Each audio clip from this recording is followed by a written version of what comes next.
नमस्कार. लक्ष्मीच्या पावलांनी या मालिकेच्या आजच्या भागामध्ये मी तुम्हा सर्वांचे अगदी मनपूर्वक स्वागत करते.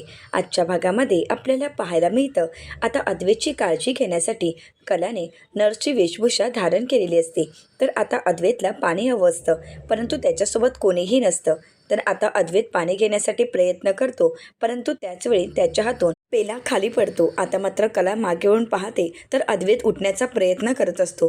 कला धावतच रूममध्ये जाते आणि अद्वैतला सावरत म्हणते, चांदेकर. परंतु त्याचवेळी ती शांत होते आणि म्हणू लागते, सर तुम्हाला काही हवं आहे का?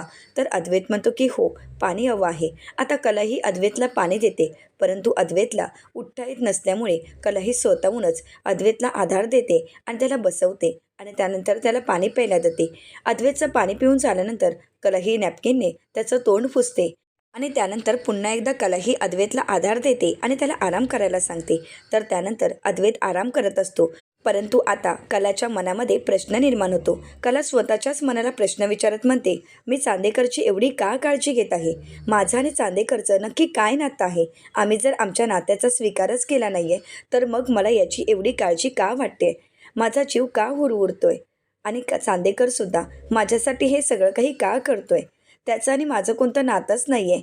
तर मग चांदेकरने मला वाचवण्याचा प्रयत्न का केला?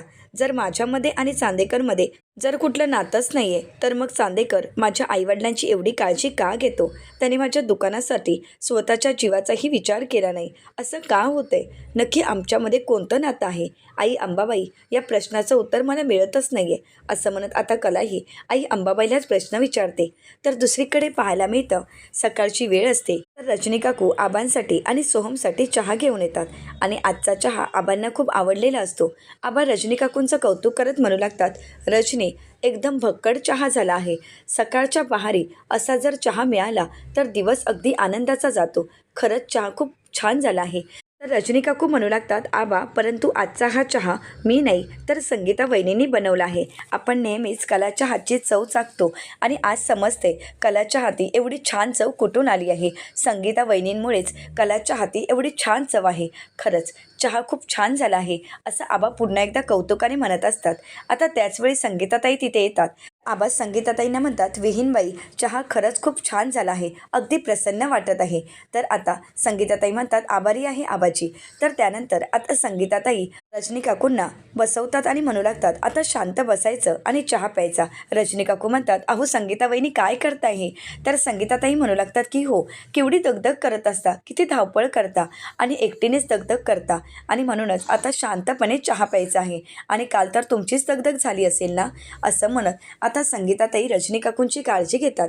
तर त्याचवेळी आता तिथे रॉकेट गाणं म्हणत येतो. आता रॉकेट झाडू मारतच गाणं म्हणत असतो, काय सांगू राणी मला गावं सुटना आणि आज दाजी घरला येणार याचा आनंद रॉकेटच्या चेहऱ्यावर सर्वांनाच दिसत असतो. तर आता संगीताताई रॉकेटला आवाज देतात आणि म्हणू लागतात, उडद्या, अरे काय चाललंय? आबाजी समोर आहेत आणि हे तुझ्या कलाताईचं किंवा नैनाताईचं घर नाही आहे, तर हे त्यांचं सासर आहे, त्यामुळे शांत राहायचं. तर आता रॉकेट म्हणू लागतो, परंतु आज तर दाजी येणार आहेत, एवढा आनंदाचा दिवस आहे, मग गाणं नको का बोलायला?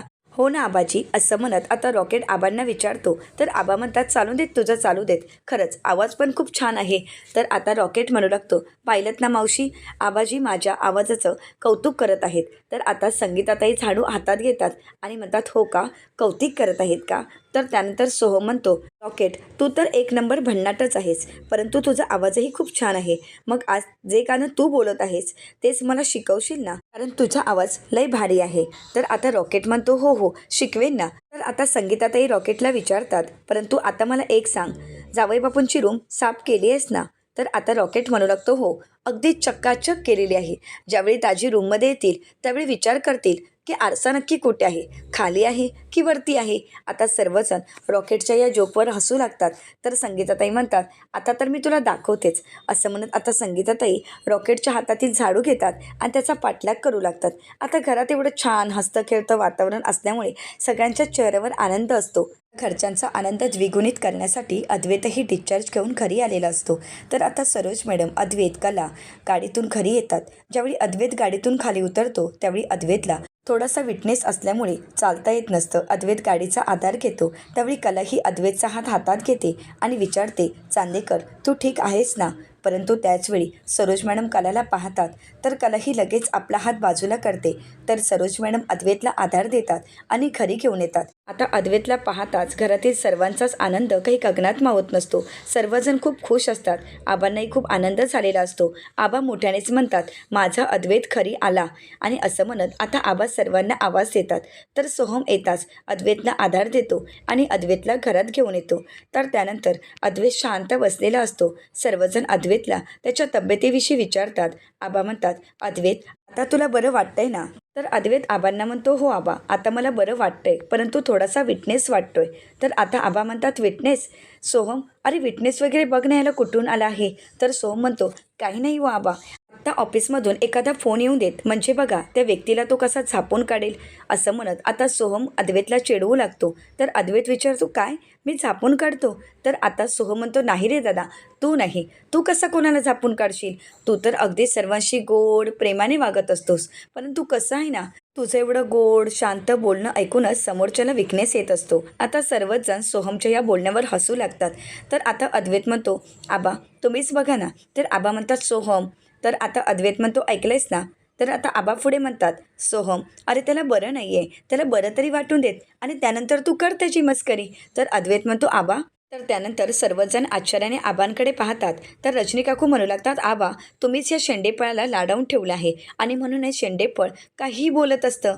तर त्यानंतर अद्वैतला रजनी काकू म्हणू लागतात, अद्वैत हे आता साखरपाणी घे आणि आराम कर आणि लवकर बरा हो, कारण कसं आहे ना, तुला असं अंथरुणाला खेळलेलं पाहण्याची आम्हाला सवय नाही आहे, त्यामुळे तू लवकरात लवकर बरं व्हावं असंच आम्हाला वाटत आहे. तर आता अद्वैत म्हणू लागतो, काकू तू काळजी करू नकोस, मी अगदी ठीक आहे, मी लवकरच कवर होणार आहे. तर त्यानंतर आबा म्हणतात, बरं ठीक आहे, परंतु आता गप्पा टप्पा नको आहेत. अद्वैत जा बघू, तू आराम कर, कारण आता खरी आरामाची गरज तुलाच आहे. असं म्हणत आता आबा अद्वैतला आराम करण्यासाठी रूममध्ये जायला सांगतात. तर त्याचवेळी आबा हे कलाला आवाज देत म्हणतात, कला अद्वैतला रूममध्ये घेऊन जा. तर आता सरोज मॅडम म्हणतात, का रूममध्ये कशासाठी? आबा अहो त्याला खालीच असू देत ना, म्हणजे कसं आहे, त्याला काय हवं काय नको हे मला पाहता येईल, त्याची काळजी घेता येईल आणि म्हणूनच अद्वैतला खाली असू देत. तर आबा म्हणतात, परंतु सरोज अद्वैतला त्याच्या रूम व्यतिरिक्त कुठेही झोप लागत नाही, हे तर तुला माहीतच आहे ना? तर सरोज मॅडम म्हणतात की हो, परंतु आबा आता त्याची तब्येत ठीक नाही आहे आणि त्याची काळजी घेणं खूप महत्त्वाचं आहे आणि म्हणूनच मला त्याला माझ्या नजरेसमोर ठेवायचं आहे. आबा म्हणतात, सरोज अगं तू का काळजी करतेस, त्याची बायको आहे ना आणि तसंही तो त्याच्याच रूममध्ये लवकर बरा होईल. तर अद्वैत म्हणतो, हो आई, अगं मला माझ्या रूममध्ये आरामही मिळेल आणि लवकरच मी बराही होईन, तू काळजी करू नकोस. तर सरोज मॅडम म्हणू लागतात, परंतु अद्वैत तुला जर काही हवं असेल तर मी जवळ असणं खूप बरं आहे ना? तर अद्वैत म्हणतो, आई अगं तू का काळजी करतेस, ही आहे ना? आता मात्र सरोज मॅडम रागानेच कलाकडे पाहतात. तर अद्वैत पुढे म्हणू लागतो, तसंही माझ्यावर ही वेळ हिच्यामुळेच तर आली आहे आणि म्हणूनच तिला करून देत की आता सेवा घेऊन देत ना तिला जबाबदारी. आता मात्र कला आणि संगीताताईंना खूप वाईट वाटतं. तर अद्वैत पुढे सोहमला म्हणू लागतो, सोहम अरे तू मन ऐकलीस का ती, करावं तसं भरावं. तर सोहम म्हणतो की हो, ही मन तर मला माहीत आहे, परंतु त्याचं काय इथे? आता अद्वैत काही बोलायला जाणार तर कलाही सोहमला म्हणते, सोहम अशीही एक मन आहे, जीव सलामत तर पगडी 50. तर आता मात्र अद्वैत शांतच होतो. तर कला पुढे म्हणू लागते, चला आता आराम करायला चला. असं म्हणत अद्वैतला ती आराम करायला घेऊन जात असते. तर दुसरीकडे सोहम आबांना विचारतो, आबा या म्हणी का म्हणत आहेत? तर आता आबा म्हणतात, अरेच अशी अजून एक प्रसिद्ध म्हण आहे, कोणती माहीत आहे का? तर सोहम विचारतो, कोणती? तर आबा सोहमला म्हणतात, तुझं माझं जमेना आणि तुझ्या वाचून करमेना. असं म्हणत आबा हसू लागतात. सोहम म्हणतो, काय हे आबा? तर त्यानंतर कला ही अद्वैतला म्हणते, मग जाऊया का आपल्या रूममध्ये? तर अद्वैत कलाला म्हणतो, आपली नाही माझी रूम. आता मात्र सरोज मॅडम हसू लागतात. तर कला म्हणते, बरं ठीक आहे तुझी रूम, परंतु आता जायचं का?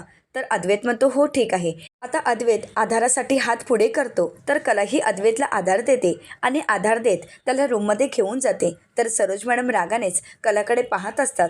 आता अद्वैतला सुखरूपपणे कला ही रूममध्ये घेऊन येते आणि त्याला शांत बसवते आणि म्हणू लागते, आता तुला बरं वाटतंय ना? परंतु त्याचवेळी अद्वैतला ठसका लागतो. तर कला ही अद्वैतला पाणी देते, त्याला सावरते आणि म्हणू लागते, काळजी करू नकोस. आता अद्वैतला शांत केल्यानंतर कला ही आता चेंज करण्यासाठी निघून जाते. तर दुसरीकडे पाहायला मिळतं, सरोज मॅडम किचनमध्ये काम करत असतात. त्याचवेळी कला ही मदत करण्यासाठी येते आणि म्हणू लागते, सरोज मॅडम तुम्ही नका करू, मी करेन.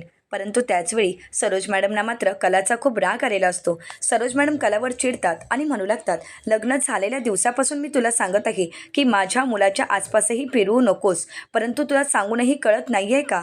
खरंच निर्लज्ज आहेस तू, निर्लज्ज. असं म्हणत आता सरोज मॅडम कलाचा हात पकडतात आणि तिला फरफटत किचनच्या बाहेर घेऊन येतात आणि म्हणू लागतात, बाजूला व्हायचं, यापुढे माझ्या मुलाच्या आसपासही दिसायचं नाही. आता मात्र सरोज मॅडमचा राग अनावर झालेला असतो आणि सरोज मॅडमचं वागणं पाहून घरातील सर्वांनाच धक्का बसतो. सरोज मॅडम खूप चिडलेल्या असतात. त्या कलाला म्हणू लागतात, तुम्ही म्हणजे आमच्या घरात उपरे आहात. कितीही घराबाहेर काढण्याचा प्रयत्न केला तरीसुद्धा पुन्हा पुन्हा आमच्याच घरात येतात. खरं तर एखाद्या भिकाऱ्याला जर घराबाहेर काढलं ना तर तो घराच्या आसपासही दुसऱ्या दिवशी दिसत नाही, परंतु तुम्ही म्हणजे माझ्या घराला अगदी गोचडीसारख्या चिकटून राहिला आहात. घरातून बाहेर जायचं नावही घेत नाही आहात आणि उलट माझ्याच घरावर अधिकार गाजवण्याचा प्रयत्नही करत आहात. परंतु एक गोष्ट लक्षात ठेव कला, खरे यापुढे माझ्या मुलावर तुझी मी सावलीही पडू देणार नाही. आता मात्र सर्वांनाच धक्का बसतो. आबा म्हणू लागतात, सरोज अगं थोडी शांत हो, काय चाललंय नक्की? अगं एवढी का चिडतेस तू? सरोज मॅडम आबांना म्हणतात, आबा तुम्ही एक शब्दही बोलू नका.